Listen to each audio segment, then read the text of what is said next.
Today's stories include I got to play Astro Bot and I'm not going to shut up about it. Monster Hunter Wild sounds awesome, and FromSoftware's thoughts on using a guide to play their games. We'll have all this and more because this is Kinda Funny Games Daily.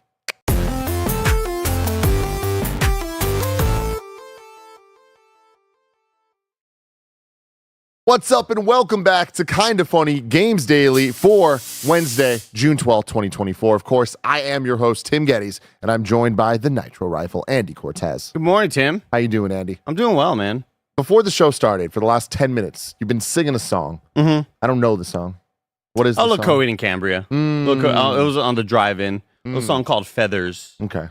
Yeah. It's an old song. Is it one of the hits or is it one of the It was one of their B-sides? singles, but not a whole lot of people know it. It was just hit that randomizer on my Andy's Tasty Tunes Spotify playlist, where I'm becoming everything that I've feared.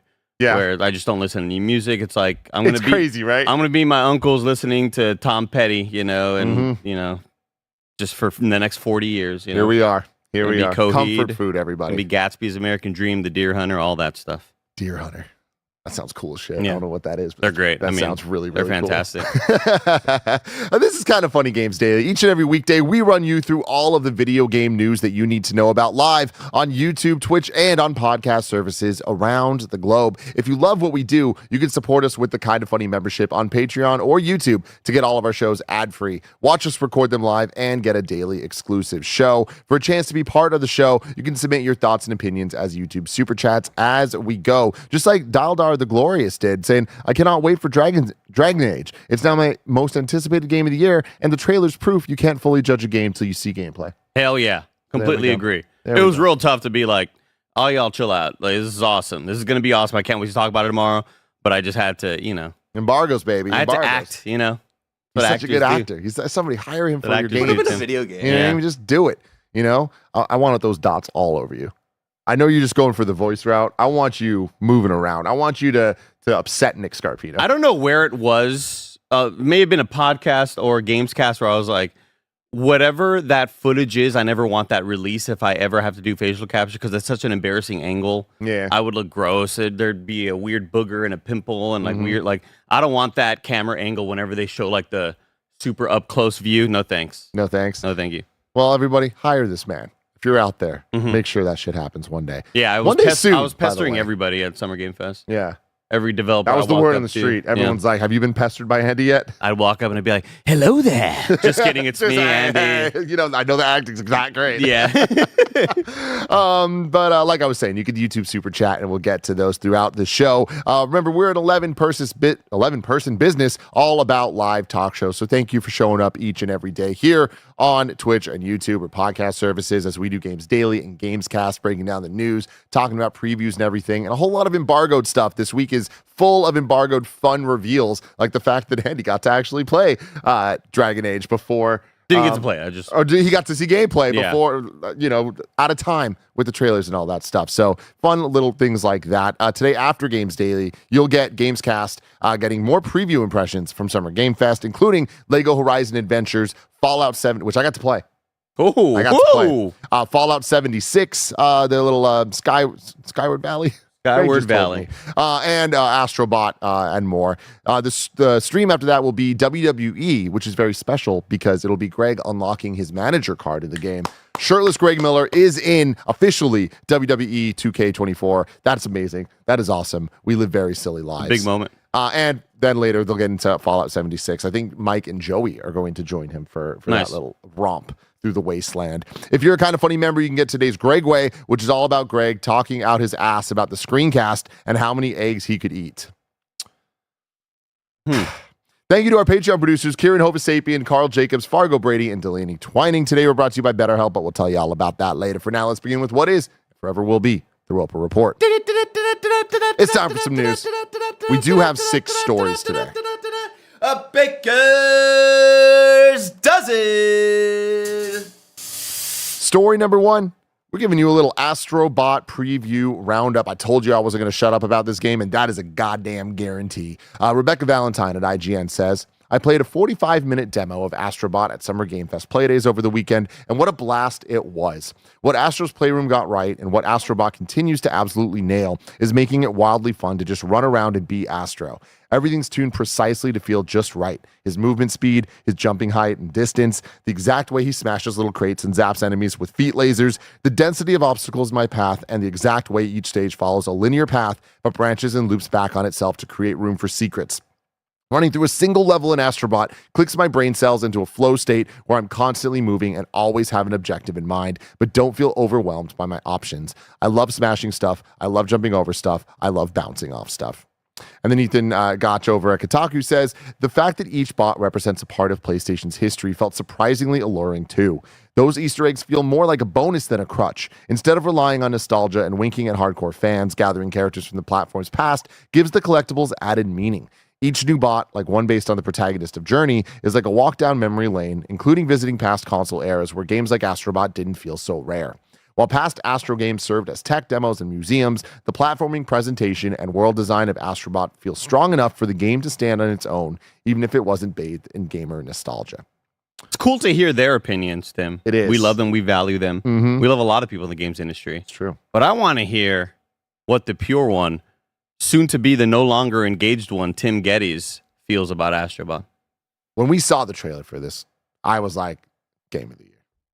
Now that I've played it, I'm like, my God, I am so in love with this game. Enough to surpass Rebirth? Well, so I would say right now my game of the year is Prince of Persia, Lost Crown. Okay. Rebirth would be number 2. Yeah, that's the thing. I'm not trying to be hyperbolic here, and like it's a silly thing to call it down and say that it's better than those games. It is in the conversation though. I can guarantee this game, for me at the very least, and I suspect I am not alone in this. I do not think that this is a unique to Tim type thing. I've seen Jeff Grubb saying very similar stuff on Twitter already. The polish of this game, what this game is setting out to do, and the level at which it's achieving it is absolutely mesmerizing. This is as good. What I've played, this is as good as Mario Galaxy.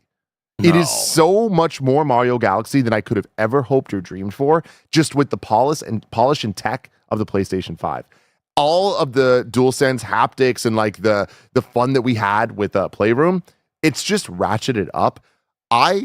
It felt like experiencing something for the very first time playing this game. I was absolutely shocked at, and maybe it's just been a while since I played Playroom. Maybe it was just as good, but oh my God, getting my hands on the sticks, it was kind of a religious experience. How long did you have with it? 45 minutes or so. I got to play through the entire demo, which was 3 different levels, and each one very different than the last. In classic Astro fashion, there's a lot of kind of gimmick abilities you'll get that then the level is kind of based around. Every level starts off with this little kind of like landing your ship, which is your DualSense bit that is like you use the motion controls to control, but it's fun. It's not annoying. I wonder if that will reflect in real time the $300 Razer controller that I bought for PlayStation. Probably not. Like, you don't think that 3D model will pop up? No. It doesn't even have the haptics, Tim. Yeah, Yeah. Oof. It's got a back paddle that I needed old Bob Wolf from the Wolf Den to print a 3D little piece so that the back paddle worked for me. We do what we can out here, everybody. But the fun thing is, like, the DualSense is his little ship, and it's kind of what he uses. The whole point of the game is going out and collecting and rescuing all the other little bots that are out there. Mm-hmm. The levels that I played each had 7 bots to find scattered around the level, and each level had 2 PlayStation ones. So 5 of them would just be kind of just generic bots, and then 2 of them would be from PlayStation's past. And were they color? Did they have color like variety on them, like, or are you just finding dudes that look like you? They just look like you. Okay. So very ugly, but that's unfortunate. They're there. And anyways, the DualSense, you see how they're kind of like they're popping out into the DualSense. They live in the DualSense, and they're in there. They're making noise. I hope they're fed. I'm not really sure, but you holding the controller. And then they pop out in real life. And you're like, oh God! It's kind of like a Pokeball. You know what I mean? You just get them in there, and they're just kind of living in there. But like you can feel them in there. They're shaking around, and then they like kind of pop out. And you see it on the screen. And it's like cute as hell, and just like very, very well thought out. Like it's just very using the PlayStation system and like, again, it just taking Playroom and really kind of being like, what if this was a full featured game and we're trying to compete with Mario Galaxy? Like that is like one of the greatest 3D platformers of all time. And it is entirely nailing the vibe. Like I was expecting it to be way more 3D World like Sackboy's Big Adventure was during the PS5's launch. And it's not. You're on these like levels that are definitely linear. And as Rebecca was saying, like, they loop back in such great ways where you want to explore every single inch because you know that there's going to be a secret. You know something's going to be over there. There's like warp pipes, just like Mario, where you'll find something and then you go down a hole and then it opens up like a mini level within the level that has like a unique challenge in it. And that's so far where most of the PlayStation bots were in. The PlayStation bots seemed themed or at least like paired in ways that felt kind of relevant to like each other. So like one level had Parappa the Rapper and Unjammer Lammy in it. And then another one had Ratchet and Rivet. And then the third one had Kratos and Atreus. Now what's interesting about this is the PlayStation bots are treated no differently than the regular bots. Nothing uniquely PlayStation about them. They're just kind of in a random place. They're not doing like Parappa's not like doing a rapper stance or anything. He could be interchangeable with any of the other ones. And I was a little let down by that. I was kind of hoping, and you know, it seems like Ethan's preview seems to be kind of praising that of like not leaning into the nostalgia stuff. But I very much was like, missed opportunity. It's very much just an aesthetic sort of palette swap or whatever. But then costume swap. The third level is this giant boss fight. And it was so epic, Andy. 3 phases that were so much fun. The music was so epic, so awesome, exactly what you'd expect from Astro, but it just feels like there's budget behind this. It feels like so big, and it just feels right, and it feels fun, which is obviously the most important thing. And the gimmick in this level was you get arm-style boxing gloves. So you're using the DualSense, the triggers to punch with the left or punch with the right. Very similar to arms. You can see it here, where you're like kind of like bouncing back and forth. And throughout the level, you're using that in ways that are like grappling hook type stuff to Spider-Man style swing around. But then when you get into this boss fight, you're using them to hit the octopus and the weak points. Are the boxing gloves a reference to anything that I'm not? No, it's just Astro Bot. No, okay. Yeah. That's what I'm saying. Like, there's not really PlayStation references. It's just there's bots that are dressed like PlayStation characters. Oh, gotcha. Like, that's kind of it. But anyways, it's the boss fight gets more and more epic from what we saw there. Like the third phase is like kind of was like, oh my god, this is so damn sick. And then when you beat that level, though, a little boat flips over. We saw it in the trailer there, and Kratos and Atreus are on it. And it's like, oh, they're on this boat. That's way more than the other characters got. Like this clearly seems like a God of War reference, right? So I was kind of like, what's going on here? This is where the demo ends. But sorry, let me take a step back here. When you boot up the game, there's like you're in like a galaxy, an Astro Bot galaxy, if you will. All right, and then there's like I forget how many. I'm gonna say 7 different like clusters of galaxies that each seem to have like an animal themed vibe to them. So it'd be like, here's a snake, here's the gorilla, here's the octopus, like whatever. Then when you go into those galaxies, each galaxy has like 10 levels in it. And sounds pretty massive. There's a lot, and I was just so excited. I'm like, oh my god, this is going to be insane. So much variation already. Like, so impressed with that stuff. But going into the levels, you can kind of see like within the galaxy, you see all the different planets that you can go to. Like they're not planets, but like the levels are circular. You know what I mean? And once you beat the boss and you see the Kratos and Atreus, when you go back to the galaxy, you see the next level, and it looks very God of War inspired, but that's where the demo ended. So I'm like, okay. I don't know, but it feels like potentially there will be some PlayStation themed levels, and I am very, very excited about that. That sounds pretty damn neat. What was anything that sort of made you go, I'm not super into this little portion of it? Honestly, nothing, man. Like, this is it. I'm all jokes aside, the design of Astro Bot and just the overall aesthetic of the enemies and the world, I'm just not into. I think it looks generic, and that it's kind of a bummer. It feels very tech demo-y. But the polish of it and like the vibe of it all wins out over that for me. But I mean, that is definitely my one negative about Astro Bot, because otherwise it is incredibly stylish. The music is so good. The animations are amazing and so cute. Like, there's so much good in the design of this game. I just kind of wish that the art direction of the character designs was different. Yeah, in the way that Mario really like sort of like found its footing in those early games in creating Bowser and all the Koopalings and Lenny and Lemmy, Marsha Biggie, and all them. Marsha, Brady, all them. yeah.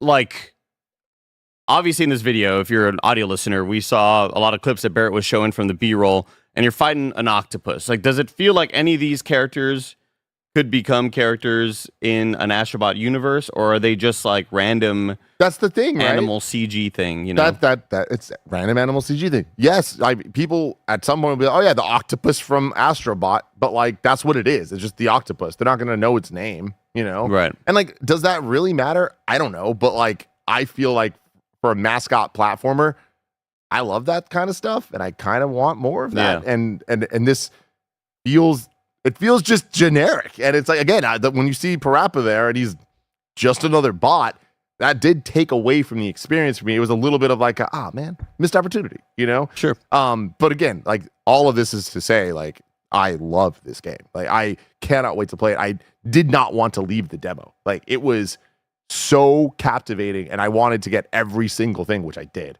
by the way. Oh wow. But I was, trophy? No trophies for Did you take your little fancy headphones with the cord? No. I saw Tim using his fancy headphones with a cord, and it just felt like you were watching like somebody using like, the most high tech stuff. I knew you were gonna fucking see me do it. He's using his headphones with the cord. Do you see what the cord was connected to? It's a little dongle DAC module. Yeah, digital audio converter. So you get that utmost quality possible. Is it like me taking the controller to the demo? It is. I did not take that to the thing. And honestly, this is just such a dumb complaint about just events, but I was so into the music and like everything, and I had to use the headphones, and the noise was all bleeding, and I'm like, I just can't wait to just be in my freaking, loser ass theater by myself, rocking out to these jams and feeling the vibes of all of this. But the music and everything was top tier, man. I am so impressed. Again, it's like everything that I loved about Playroom, just with a much higher budget. Hell yeah. We got some super chats coming in saying, Living Legend says, does the new Astro Bot implement the same haptics as Playroom? Yeah, it does. It's incredible. Like I was saying, I don't know if it's just as good and it's just done again, and it's just been a while since I've played it, but I was genuinely like transfixed by the experience I was having with the haptics and how much love and care and variation with every single thing you do. It feels right. It's like just so cool how creative they can be with the different abilities. Like even early on in the first level you're running through, like the gimmick of that level is you kind of like turn into a balloon, like you balloon up and kind of float up, just like Mario in Super Mario World when you had that ability. And yeah, exactly. And I guess that was the cape. That's the cape. Yeah, when he just gets big. Right, It kind of balloons up. It's a good looking sprite. Yeah, it really is. Yeah. But yeah, Astro Bot kind of like flies up, and it's you feel the air being let out of the balloon in the controller, and it's just like, you know what I mean? It's so good. Shubby Jubby says, when's Xbox going to have their own mascot game? I petitioned a Microsoft Clippy game. I don't know that they ever will, but I mean, they have the rights to so many at this point with Crash and Spyro and Banjo and Blinks and it's what Paris keeps on saying. It's like you have some very popular mascots that you need to kind of go after the younger audience with to try to have them. That sounds like a threat. Like get this Banjo just going after these kids, try to beat them up. Yeah, it's like, why not do that? Why not try to find that next gen version of it? This sounds super exciting though. Like I'm super excited to see the way this game looks on an OLED screen. Like, oh, it's gonna look freaking gorgeous. Yeah, man. Even in the trailers, it looks super impressive. Yeah, it lives up to the hype, and then some. Again, like me saying it's Mario Galaxy is no small praise coming from me. Like, and again, it's also not an exaggeration. Like, it is that damn good. Story number 2. Sticking with Astro Bot here, Astro Bot will launch with 80 levels with even more as free DLC. God, games are so cool. That's a lot. Games are so cool. Rebecca Valentine at IGN reports. PlayStation's upcoming platforming celebration, Astro Bot's already launching with roughly 80 levels, but there will be even more on the way via free DLC. Speaking IGN, Team Asobi studio head Nicholas Doucette told us there were plans for eventual free DLC for Astro Bot coming soon after launch. He says it'll be based around adding more challenge levels to the game, shorter levels focused on specific platforming challenges, but that won't be the only component. Doucette didn't share more details about what else might be coming in these DLC additions, but we can throw some guesses out there. For one, both of the challenge levels we played in the preview were centered around rescuing a bot in a PlayStation character costume, so it only seems logical that more DLC means more character cameos that won't appear in the base game. Given that there are apparently around 150 PlayStation character cameos already, it will be interesting to see how deep the cuts go here. You tell me I'm going to be out there catching 150 of these little guys? What a game for me. 150. Good what lord. What a game for me. The original 150. Beyond that, we can hope that we'll see more large character-themed levels both in the base game and the DLC. While playing Astro Bot in our hands-on preview, we rescued a Kratos and Atreus via a boss battle, which led them to flying off to an ice-covered world. Okay, cool. I'm happy that I'm not the only one talking about this because I kept bringing it up to people that played at Summer Game Fest, and nobody seemed to have noticed the very clear allusion to a God of War level that we didn't get. So thank you, Rebecca, for making me feel not crazy. For this reason, we suspect there'll be at least one God of War themed level in Astro Bot, and perhaps even more character themed levels beyond that. The hammer and There's got to be. Like, I mean, that 80 levels without any levels referencing all of your IP seems kind of wild. Like, I personally think it would be pretty disappointing running through Jungle number 3 and Oasis number 4, for the 20th time. It's like, no, man, you need to have those little nods to these franchises. Not it up. Otherwise, man. like as gorgeous as all this looks, this B-roll is so freaking pretty and attractive, and it's endearing and cute as hell. But man, it's just like there's a lot of generic like sci-fi robot things. It's like, and they could be generic, but what if you made them something? What if you we're making this effort to make that? No, that's, megapixel Mike or whatever, and he's here to do whatever, that's the thing that I'm missing of is there that personality there that feels like Astro Bot will, by the end of your however long journey, you're going to leave this feeling going, I love Astro Bot and that crew of whoever he's rolling with and that cast of silly characters, or does it just feel like generic robot looking dude? Unnamed. Are they unnamed, Tim? They're the bots. Astro and the bots. Well, like the octopus. Is the octopus named like Oscar or something? Like, you know what I mean? Like, what do we, Yeah. I'm worried about. Hey, dude, I'm so with you. Now, Andy, there is something going around too on the DLC. COVID? Or on the on the page where they're talking about the levels in the game. There is one that has a clock tower. Clock tower. Bloodborne. Well, I mean, what are we doing? Like, we really gonna be doing this? I think we're doing it, Andy. Is the only way I can play the only way I can see Yarnum? This is the only way that I'm gonna beat something in Bloodborne. I will see Yarnum in 60 frames per second. Mm-hmm. Great haptics. Via Astro Bot. Mm-hmm. World's so unfair, Tim. Feels right to me, everybody. So Long live Astro Bot. Doucette told us that PlayStation completely opened the doors to whatever characters Team Asobi wanted to include in the game, and internal studios even sent requests pouring in for their characters to be featured. In our demo, we saw Ratchet and Rivet, Parappa, Kratos, Atreus, Jack, and the Traveler from Journey. I'm told Parappa's pal Lammy also made an appearance, but we missed her.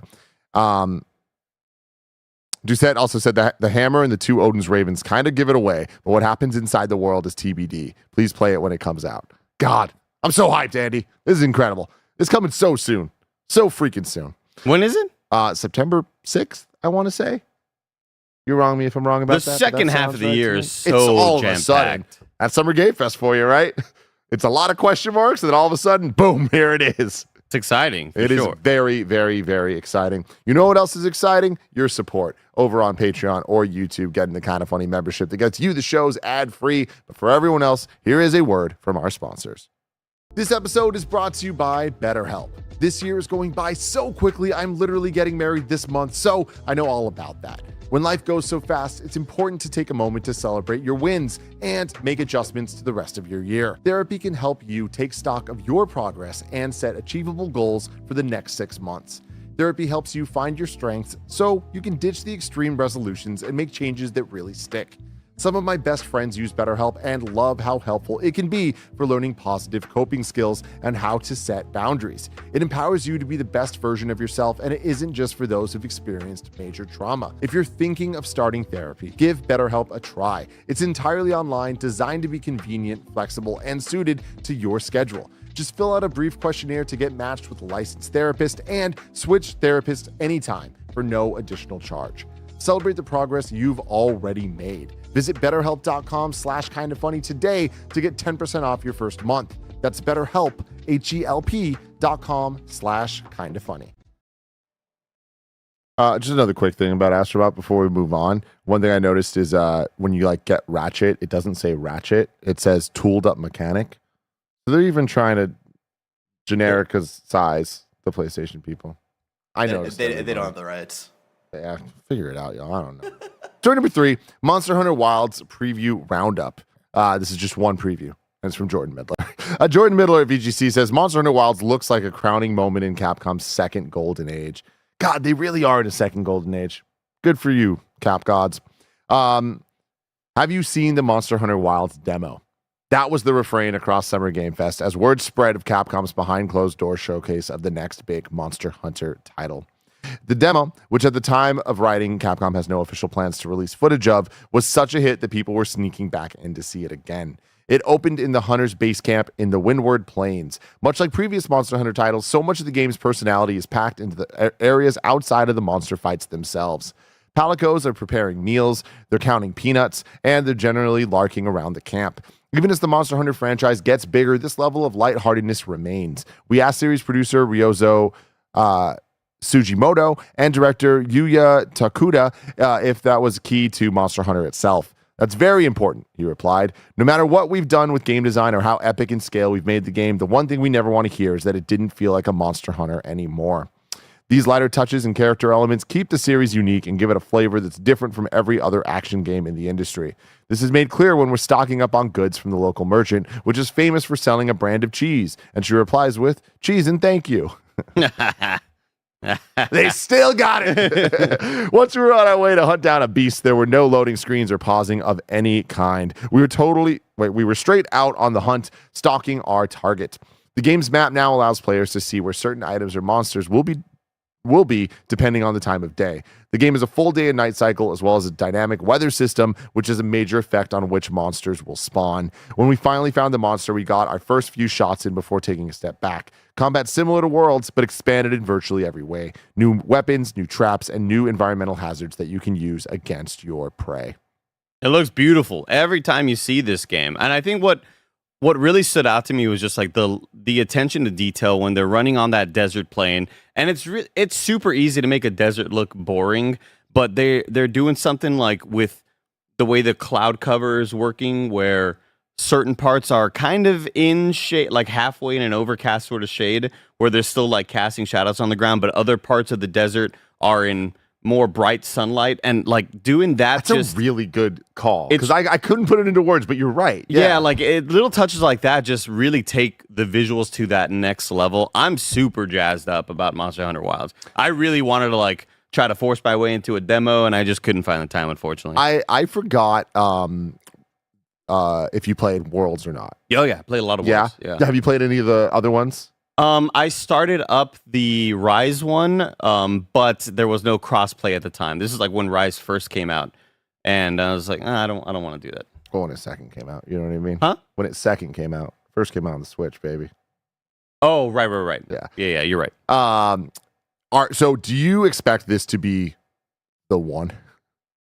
Well, I mean, I feel like Worlds was the one, and I think this is going to push that even further. I think people Let me take this a step back. Not when I say the one, I know we've been using that a lot recently with things like Assassin's Creed Shadows.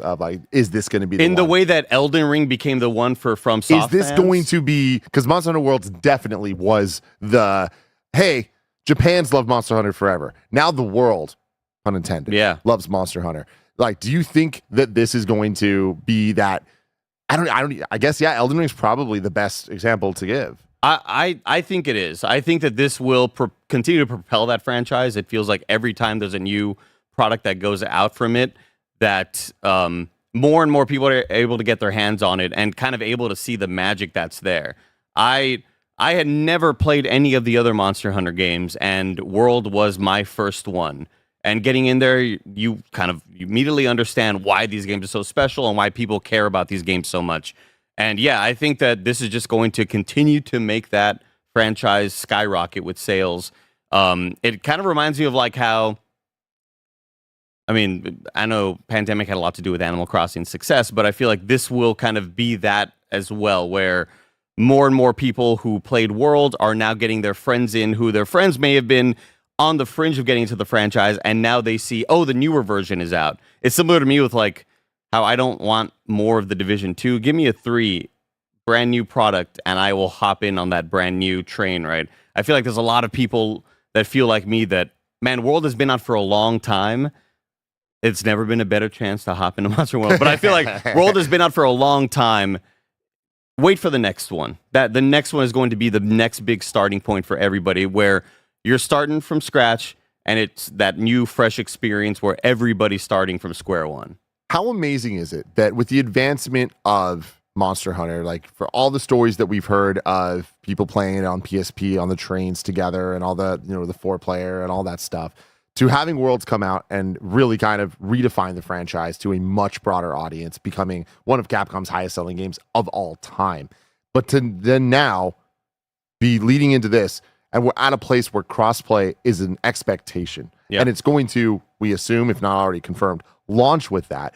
I just feel like that is such a beautiful thing in video games and such an amazing technical achievement, and also just like achievement of people working together and just like making things happen. But it's going to benefit this game potentially more than any game ever, besides maybe like a Call of Duty or something that is just like absolutely massive outside of things. But like, God, this is going to be huge for this game. Yeah, it's going to be massive. I can't freaking wait. I wonder if they're going to do any sort of demo or like an early, not an early access. That's more, for the devs that are like trying to develop the game along with the players or whatever. But I am so stoked if they eventually drop a demo, because we know Capcom loves their demos. Oh yeah, no, I feel like that's a guarantee. And I think World had a demo, if I'm not mistaken. Chat, let me know if I'm wrong, because I feel like that was all I played of World was the demo. Do we have any word on when this comes out? I think this has got to be a late 2024. I don't know. No, it's 2025. Yeah, I think it's next year. It'll kill me. Yeah, right there. Yeah, there we go. Yeah, I wonder when it hits, because World came out January, February. It was early in the year that it came out, so like, could be interesting. Could be a good time for that. Moving on to story number 4. FromSoftware thinks there's room for improvement in its game design if players can't get by without a guide. This comes from Anthony Wood at IGN.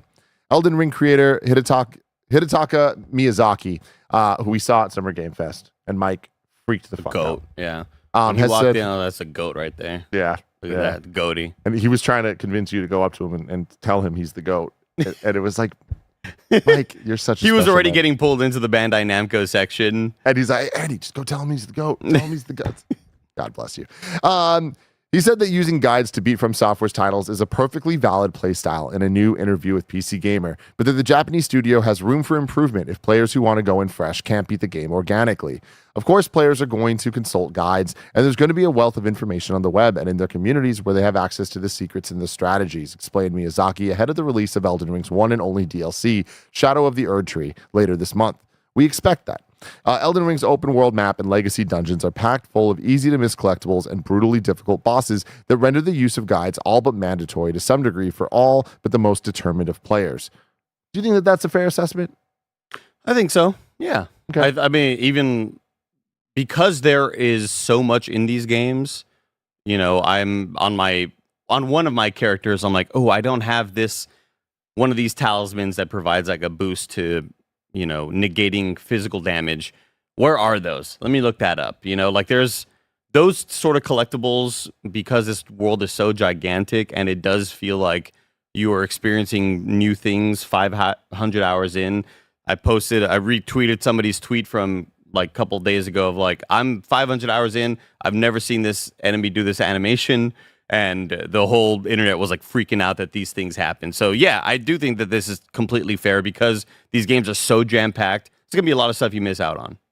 I saw that tweet and it kind of surprised me. 500 hours. Like, it makes sense how much you stream it, how much you've replayed and done different things. Like, that stuff adds up. But that is still an insane amount of time playing this game. Do you think at this point that you could say this is your favorite game ever? It's seeming more and more like that, yeah. Like, I'm still just blown away by all the stuff I'm still experiencing. Like, I can't believe that there's still stuff that I haven't seen in this game.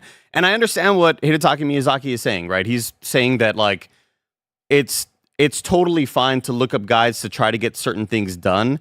That also adds to the allure of it, though. Like, because so much of the game is shrouded in secrecy and obtuseness, right? That, in my opinion, you could still play a lot of the main game and not necessarily need a guide. Like, you can usually just find where you need to go in a lot of these games, and a lot of FromSoftware games.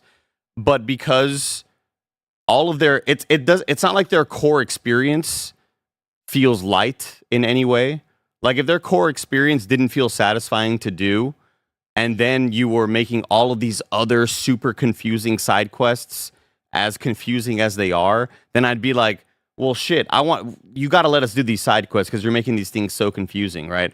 But their core game is so already filled to the brim with content that all of those other little moments feel like those one-of-one secrets that it feels like you're the only one who's seen some of these interactions before, and how some of these NPCs, you know, and they're trying, right? Like, when Elden Ring launched, they didn't tell you where little NPCs were on the map. You had to just kind of like run across them. And in a world so big, it's so easy to miss these NPCs. And then after a couple of updates, they started putting a little icon on the map, say, hey, this person's over here, this person's over here, continue their little quest line. But because their quest lines can be so cryptic that, to me, it feels like I am getting this experience that not a whole lot of other people have seen. And like, shout out to the homie Melissa with a Y, who's played a lot of Elden Ring as well. I'm streaming it the other day, completing one of these quest lines. She's like, holy shit, I have never seen this happen in the game before. And that's what makes these things feel so special. So cool, man. So damn cool.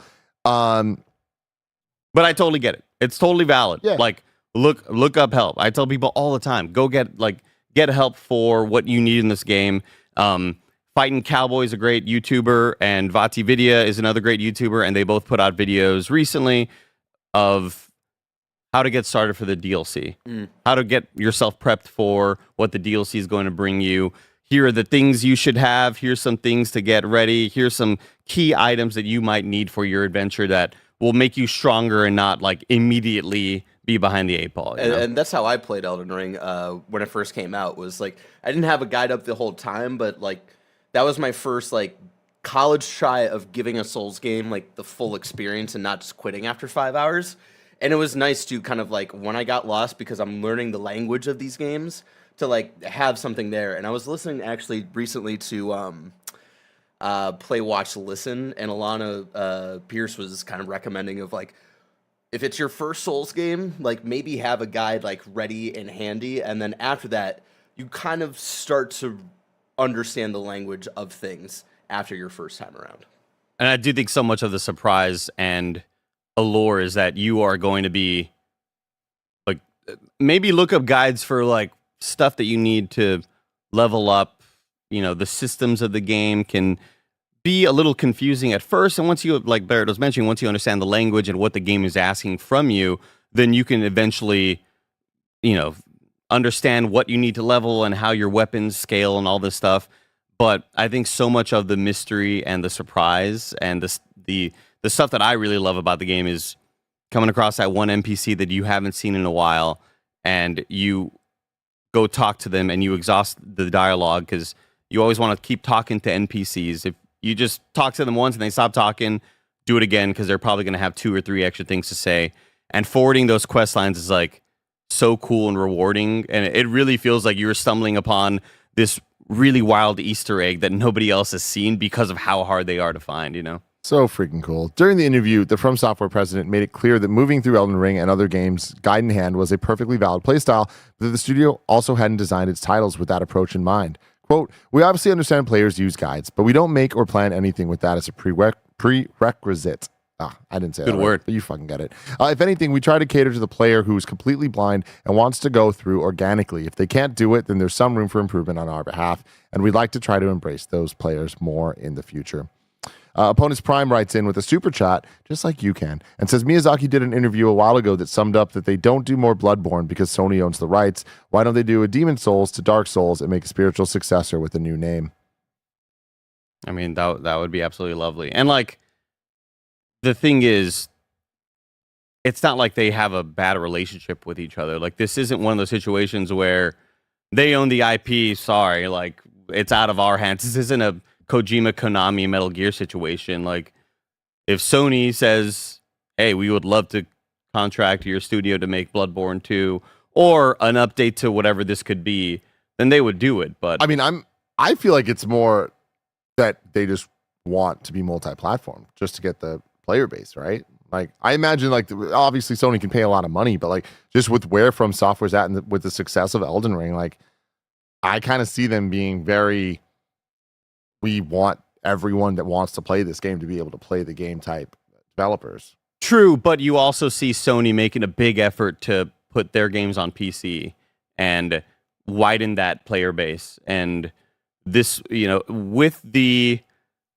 success that Elden Ring has seen, like, it just seems like the biggest no-brainer. Like, the fact that Demon Souls got the PS5 remake from Bluepoint and not something else kind of surprises me, because that is one of the much older ones, and that was like never the more popular of the. But it was the PlayStation, games. right? I think, but it was a PlayStation. But that's exclusive. why that happened. Yeah, you know, and that's why I feel like, and that wasn't from software, you know. So but that could have been Bloodborne. I don't expect that we'll see a exclusive from software game ever again. Yeah, I think you're right. So something like a spiritual successor with a new name that goes on Xbox as well, I can see them doing. Yeah. Story number 5. An Epic Game Store database may have leaked many unannounced PC games. This comes from Tom Ivan at VGC. A recently launched Epic Game Store database may have leaked many unannounced PC games. The unofficial site, a SteamDB equivalent called EpicDB, is now offline after visitors began compiling lists of what appeared to be secret game projects and sharing them online, bringing it to the attention of Epic Games. We released an update so third-party tools can't service any new unpublished product titles from the Epic Game Store catalog, an Epic Games spokesperson told VGC. While it was active, EpicDB reportedly enabled visitors to check different game publisher pages for a list of their products, which included unreleased, albeit mostly codenames titles. Saber Interactive's page included a listing for a Turok game. SNK's had Metal Slug Attack Reloaded, and Paradox's listed Project Batman. Mystery product listings included PlayStation's Utah, Rockstar's Semla, and Square Enix's Momo. Users who explored the site in further detail, enabling them to uncover clues, including file size and DLC names, suggested these could be code names for anticipated PC versions of The Last of Us Part 2, which sounds like a no-brainer, Red Dead Redemption, and a Final Fantasy IX remake. Square Enix is definitely making an Avatar game. Project Momo, let's go. It's happening, everyone. The PC version of The Last of Us 2 Remastered has been sitting fully developed for more than half a year, a highly reliable leaker recently claimed. Seems all this adds up with other leaks we've seen before. The NVIDIA leak is where we first heard about Final Fantasy IX. Recently, someone was talking about Final Fantasy IX being extremely real. Further reinforcing all that. Yeah, it's all just kind of added up of like, cool, we should expect all of these things at some point in the future. Probably not too far off as well. I imagine, I'm actually surprised that Last of Us 2 PC wasn't announced at the State of Play. But it's also the type of announcement that doesn't need to be a State of Play. It's just more, that just felt right, but it could just be tomorrow on the blog. Here it is. It's happening. I'd say next 6 months we'll hear about Final Fantasy IX Remake. Yeah. It feels right. Don't know where. Don't yeah, know that's how. the thing. I just don't. Game Awards, potentially? Think about it, Tim. Yeah. Ponder on that. I'm pondered. I don't know if it's too big though. Final Fantasy 9 for the Game Awards. You know? If it's too big, what do you mean? Yeah. It might be too big. Too big of an announcement? Yeah, Final Fantasy 9 remake? I don't think so. I don't know, man. It sounds so big. But Andy, if I wanted to hear some small news, where would I go? God, you got me, Good job, bro. Tim. You go to our last story, the We News channel, where we cover all the small news items you need to know about. You got my ass, Oh, dude. you're just like, I don't think it's that big. You got my ass, dude. We news for you. Elden Ring has shipped 25 million units worldwide. Wowee. That is what. How much did Bloodborne sell? I'm going to assume 5. Yeah? Throw 5 on there. As of February 2022, 7.46 Wowee. million. Very impressive. That's very really impressive. But it's not 25. You know what I mean? Visions of Mana launches August 29th on Xbox Series X and S, PS4, PS5, and PC. PS Plus and Premium games have been announced for June. PS Plus Extra lineup for June includes Monster Hunter Rise, Football Manager 2024, Crusader Kings 3, Monster Energy Supercross 6, After Us, Anno 1800, Police Simulator, Patrol Officers, Far Cry 4, Lego The Hobbit, Lego The Incredibles. On PS Plus Premium, we got Kayak VR Mirage on VR2, Lego Star Wars 2, the I original remember that trilogy. one. You're in the little kayak, just Yeah. kind of doing your thing. Doing your little VR Yeah, thing. you get to buy the kayak peripheral.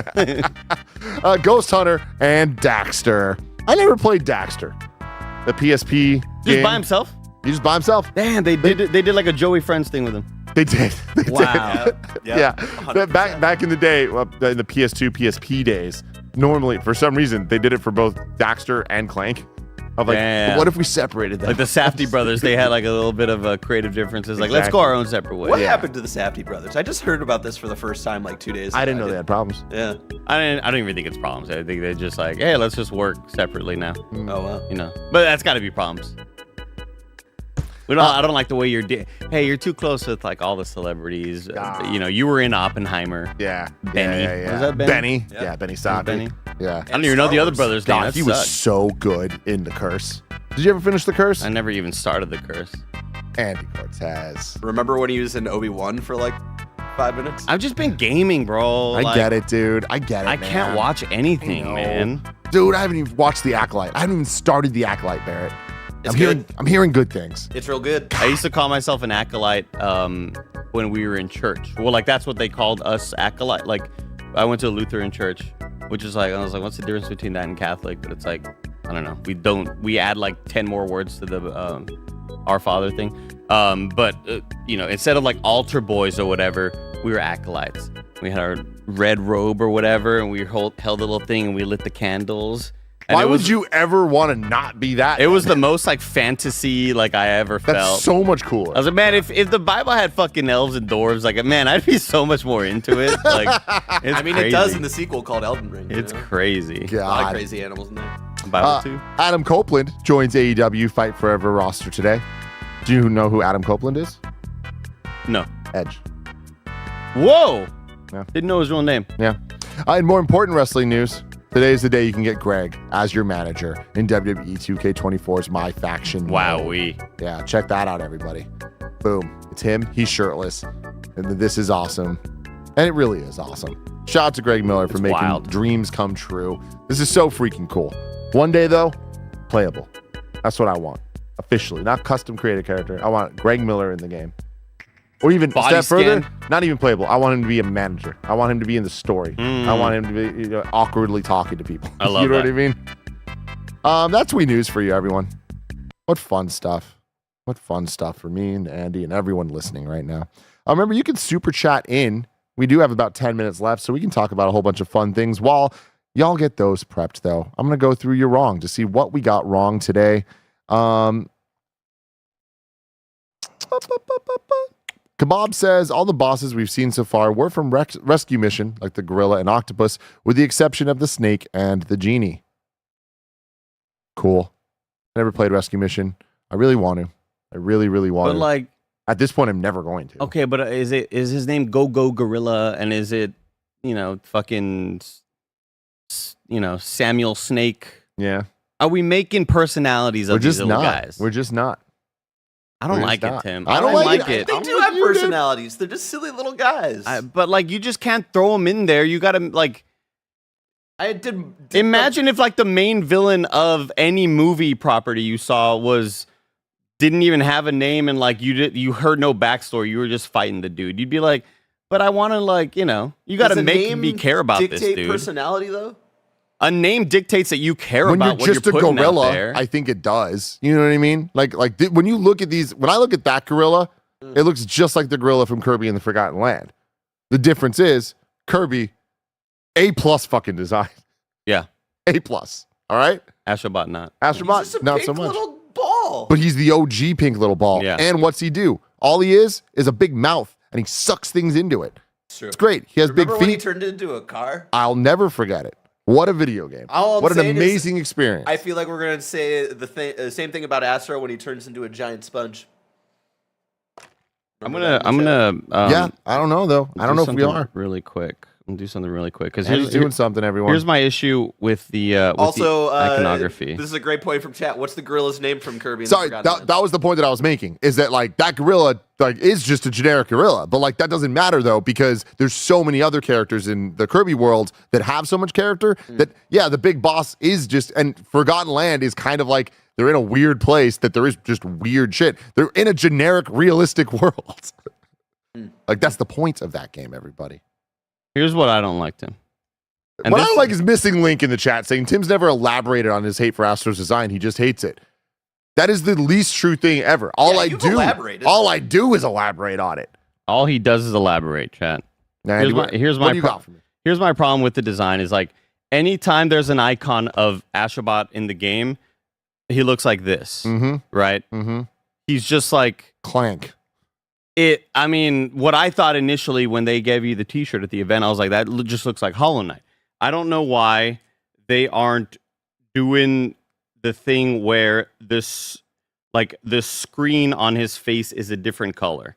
And this is just something that I would love the Astro Bot devs to look into. Like, why is he not like There that? he is. That's Astro Bot. Or the opposite. You know what I mean? Where like only the face is like the blacked out part because that's the part of his face that's like a black LED screen or whatever.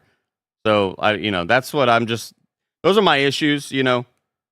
What do I know? I don't know anything, Tim. Mm-hmm. Let me just try to get this finished. I think you know a lot, Andy. Thank you. I think you know, and I just want it clear that Andy's on my side. A lot of people think, oh, Tim, you're wrong. You're alone in this. No, I'm not. I'm not. And at Summer Game Fest, I met multiple other people that agree with me. I also met many more people that disagree with me. I want to. There's people protesting in the streets. Want to be clear. Yeah. But most people in the world are wrong. Yeah. That's how you get Trump. You know what I mean? Yeah, exactly. I challenge Andy to name 5 Mario bosses that aren't Bowser or the Koopalings. Well, Okay, hey, yeah, name something that's not one of the 8 fucking things. asking me to memorize anything is like, Also, I think you could if you thought about it. you've already lost. Yeah. Okay, here we go. Fucking Jack and Daxter. As a Mario enemy? Think about Mario enemies. Don't overthink it. Just think about Shy Mario. Guy. Yeah. Shy Guy. Like, look at that He guy. specifically wants bosses, but I mean, Oh, but like, you're still doing it. I'm You're- just saying, like, I want you to make things that you are establishing a brand. Mhm. You are not putting robotic gorilla into the game. I'm so with you. I'm just gonna do it though. I'm just gonna do it. We got Birdo. Okay. Birdo. we got- Oh, the bit mouth guy. Yeah, we got King Babam. I'm bad with names. Everybody knows We it. got King Boo. You can pretty much just put King in front of something, and you're probably gonna get it right. We got PD Piranha. King James. Right. King James. Bible. Yeah. There's a lot of There's a lot. Man. established Mario enemies. Wario. Like, here's the thing. Wart. Here's the thing with these little animals they're doing, right? What you needed, like, I saw a great tweet talking about Mr. Shy Guy. There was like an old render of him from 98 or whatever, and it was like it was one of those CG sort of renders where he doesn't look like that in the game, but this is like our CG render. And Shy Guy now, and it was like there has been no design change because Shy Guy is perfect. He's perfect. And it's like that's the stuff I'm looking for. Establish a brand, establish these enemies to be something that can be long lasting. What I need is the gorilla to have a little hat and you call him fucking Gerald. You know what I mean? And Gerald's got to have a thing where he's kidnapping, this. If you don't have alliteration, Andy Cortez doesn't want it. Yeah. Gerald Jarilla. That- Yeah, I do. You know what's crazy about Shy Guy? Huh. Like, it originated from Doki Doki Panic. Like, Shy Guy... That's where they ripped off the design? Well, rip it off. Mm. I mean, just from it. Us but Mario fanatics have... look at how perfect this gentleman is. Yeah, he is. But it's just wild that, like, one of the most iconic Mario bad guys, like, came from a non-Mario game, technically. But then it became Mario 2, so it was Mario, but, like... What's the camera guy's name? Lakitu? Lakitu. There's just so many, like, good There's just dudes. so many, everybody. Also, really quick, this is a reminder because I have 2 little like Shy Guy figures, and my goal years ago was to like have many of them to make a little Shy Guy army. If you know where to get those, let me know because I need more. Yeah, I love that. You know what else I love? An idea I just had, but I hate it a little bit because of one major design flaw of this. The design flaw is that you just have such a perfect face and hair that I wouldn't want to hide it. But the answer to the question of what would make me happier than anything in the world, for Halloween, Andy Cortez needs to go as a Shy Guy. I think I could pull that off. I think you can pull We it have off. similar proportions. When I looked up that picture of Shy Guy, I actually have like a really good picture that came up just to start off ideas. Oh, Jesus. Yeah. It's a shy man right there. Oh my God. Yeah, there's something about this that it took it too far. Yeah. That's not something that Maybe you'd ever Gia. want to see. We'll get Gia in a Shy Guy outfit. That's it. That's the one. Oh, I gal. love it. Let's look at some of these super chats we got. Josh Overton says Metal Gear Solid 3 is larger than 1 and 2. Should the 1 and 2 remakes be 1-to-1 or expand with new tech while keeping gameplay and story intact? Have a great wedding, Tim. Thank you so much for that. I'm not getting married this weekend, by the way. A lot of people think that I am. Soon, though. Soon. I feel like, look, until MGS3 Delta comes out, I won't know exactly how I feel about this because the way that they're talking about it so far is checking every box for me of what matters in a remake because they're keeping the original voices, like literally the original line reads, but they had the original actors come back for some additional stuff that they're adding. They're trying to not change the game. They're just trying to add to the game. And gameplay wise, it now plays modern, but you can play in classic mode as well. So the camera is a bit more overhead and less modern third-person action game. Does it give you the green, yellow filter, the piss filter? And it does. Oh. And it does. And that is what is incredibly important to me because for as much as I love the Crash Insane trilogy, and I love it very dearly, it doesn't have the right color tones. There's something that's like crunchy about the PlayStation 1 Crash games where when you see a leaf and it's green, it has black shadows. And they kind of just turned it into like very like more, I don't know, here's just a bunch of tiki shit type vibes, more Rainforest Cafe colors. And I'm like, that's not Crash. Yeah, it's like cleaned up, modernized. Man, Yeah. Crash would have killed at a Rainforest Cafe. Yeah, dude. Can you imagine him showing Like up? a little crossover sort of Yeah, thing. dude. Oh my God. My God. I would have gotten that lava cake, But yeah, looking at this, it looks great, but it also doesn't look like Metal Gear Solid 3 because it's lacking the filter. So I like that they're, and it's not just a filter, but like the color design of it all. Yeah. I'm happy that they're going to add that. So for MGS 1 and 2, I kind of just, I want to see where they go with this. It seems like they're treating it right. I would love for MGS 1. I'm still playing it through it now. And I know I've been playing through Metal Gear Solid 1 now for like, it feels like a month. It's just funny because like I'll play for 30 minutes at a time. Coming back to that game, the amount of times I've like been like, oh, this is what I need to do. And then I go back and I'm like, I already did this like 10 times. You know what I mean? So I'm just wasting time. But yeah, MGS 1, I definitely feel like has some room for expanding without changing. So I'd love to see that. But that's another example of like, I don't want them to mess with the color of that game. Like the color of MGS1 is gritty. So good. But yeah, sorry for my little tangent there. Kebab says, to me, there's no such thing as an opt-out guide. We write them now expecting the reader to Google the bit you need help with, read it, and then bounce. I don't know exactly what you're saying there, but that's cool. Yeah. And honestly, I really shout out to Kebabs for writing so many guides and always being just awesome with all this stuff. What's up? I think I can give some insight to that because like a lot of guides writing like definitely back in the 90s and 2000s, like the way those were written was they would write them assuming that you're reading the entire thing and you're following each and every little detail. So once you get to a certain point, they're like, okay, you have this item, you're leveled up to this specific point. And I think the kind of mindset that a lot of guides writers have today is to be able to, you know, come in without context, find this specific thing, and then bounce out and not write in the style of like, all right, we're going to assume you have this, this, this, and this. I think that's what Kebabs means. That adds up with the opt-out. Okay. Kuma Babam says Godzilla -1 in review when, Tim? I don't know. I mean, I'm just like, honestly, I've said this a couple times, but I'm just going to reiterate it because I keep seeing people asking me. We are in a very busy time with video games right now and just with a lot of stuff going on, including the fact that my wedding is very soon and I'm very stressed out about it. So there's just going to be less entertainment coverage than I would like at this point. But of course, anytime we can get to stuff, we're going to. And I love Godzilla -1 very dearly.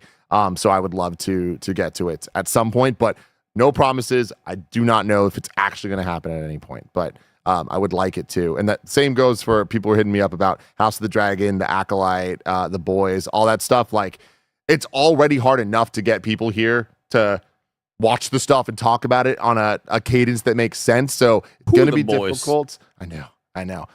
But there is desire to. We just got to get things added up in the right way.